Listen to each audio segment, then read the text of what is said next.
आपको बता दें कि दोपहर 12 बजे महंत को मठ में ही भू समाधि दी जाएगी, जहां पर तैयारियां लगभग पूरी हो चुकी है। तस्वीरें भी हम आपको दिखा रहे हैं।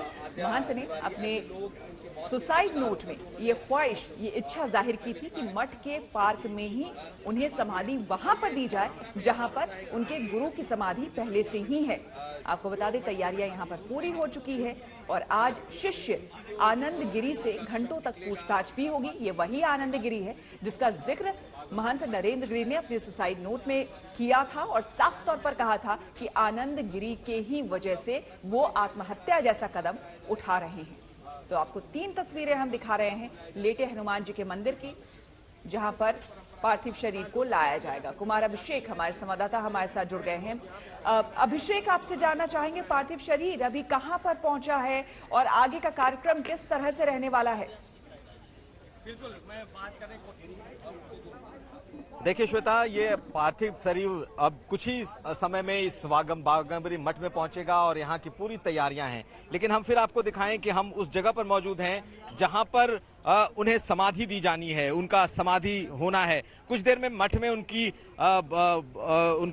उनका पार्थिव शरीर आएगा। लेकिन हमारे साथ मौनी बाबा हैं और हम उनसे जानते और समझने की कोशिश करते हैं कि आखिर ये पूरी परंपरा दरअसल है क्या, ये आखिर किस तरीके से यहाँ पर ये समाधि होगी। हम अपने कैमरामैन से कहते हैं कि उन्हें दिखाएं। मौनी बाबा जी, ये आप देख रहे हैं, ये जो है ये ग्रेवयार्ड है, ये खोदा गया है उनके समाधि के लिए। तो जो आप देख रहे हैं क्या हमारे दर्शकों के लिए बता सकते हैं? देखिए, साधना के लिए भी हम सब ऐसी समाधियां बनाते हैं, क्योंकि मैं तो भू समाधि 41-47 दिन तक के लिया हूं, तो समाधियां के गड्ढे से होते हैं, लेकिन उसमें जो विशेष जगह है वो नहीं होती। ये अंतिम क्रिया के लिए होती है। भू समाधि और जल समाधि, 2 प्रकार की समाधियों की चर्चा शास्त्रों में आती है।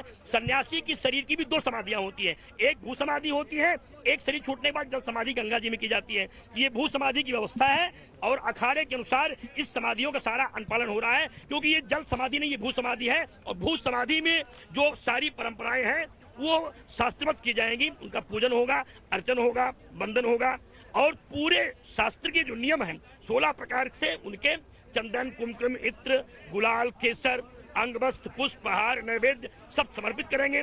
मूर्ति की पूजा की तरह उनका पूरा पूजन करेंगे और उसके बाद उनको हम स्थापित करेंगे। एक विशेष बात बता दें आपको, एक चीज बताइए कि आपने तो कई समाधियां देखी होंगी, ये जो सीढ़ियां बनी है उनसे उनको लाया जाएगा और ये करीब 10 से 12 फीट का ये गड्ढा है और बगल में जो बाएं तरफ हमें एक और ब्लॉक दिख रहा है, ये एक चैम्बर जो हमें दिखाई दे रहा है, क्या है ये?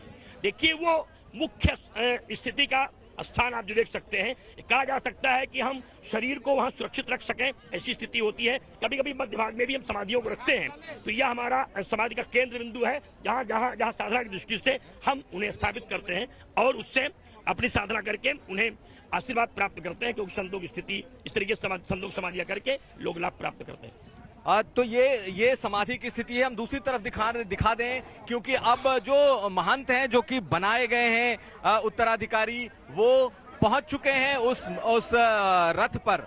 सारे महंत सवार हैं जिन पर उनकी ये रथ यात्रा, उनकी ये अंतिम यात्रा निकलने वाली है। और अब आप देखिए जो बलबीर गिरी हैं वो भी सामने दिखाई दे रहे हैं। वो इस वक्त इस रथ पर जो फूलों से सजा हुआ रथ है वहां पर वो तैयार हैं। ढेर सारे महंत भी मौजूद हैं और ये सबके सब लोग वहां पर गिरिंद गिरी हैं, बलबीर गिरी हैं, ये तमाम बड़े महंत इस वक्त पहुंच चुके हैं, क्योंकि अब उनका पार्थिव शरीर किसी भी क्षण यहां पर आ सकता है और उन्हें उस रथ में रखा जाएगा और उसके बाद ये जो उनका पार्थिव शरीर है यहां से संगम के लिए निकलेगा। लेकिन हमने आपको दोनों चीजें दिखाई कि किस तरीके से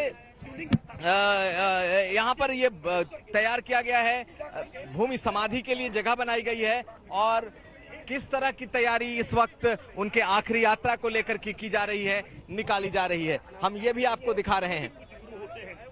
श्वेता।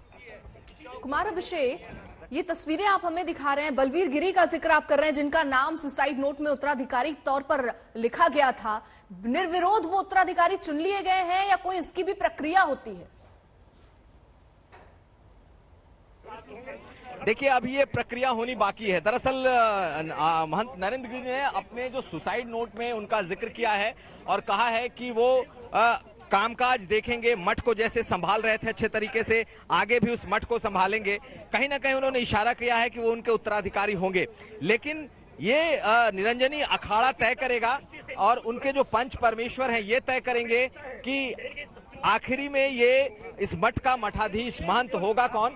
इसके लिए अभी 16 दिनों की चर्चा होगी। और आप देखिए इस समय उनका शव रखा जा चुका है, उनका जो पार्थिव शरीर है ये इस वक्त रखा जा चुका है उस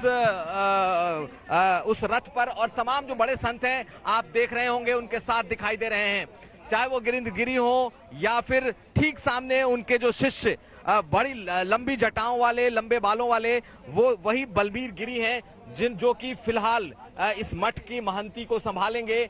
वही उनके कह सकते हैं कि उत्तराधिकारी होंगे। हालांकि इस पर मुहर लगना अभी बाकी है, क्योंकि 16 दिनों का वक्त है। जब ये पूरी इनकी पारंपरिक प्रक्रिया समाधि की पूरी हो जाएगी, उसके बाद आखिरी तौर पर जब महंत बैठेंगे, सभी अखाड़ों के लोग बैठेंगे, तब तय होगा। लेकिन आज भी कहा यह जा रहा है कि एक मीटिंग पंच परमेश्वर की है, जो कि ये भूमि समाधि के बाद ये मीटिंग होगी। लेकिन हम आपको जो तस्वीरें दिखा रहे हैं, इस वक्त इस रथ में उनके पार्थिव शरीर को रखा जा चुका है। निरंजनी अखाड़े और खासकर बागंबरी मठ के तमाम बड़े संत इस वक्त उस रथ पर मौजूद हैं।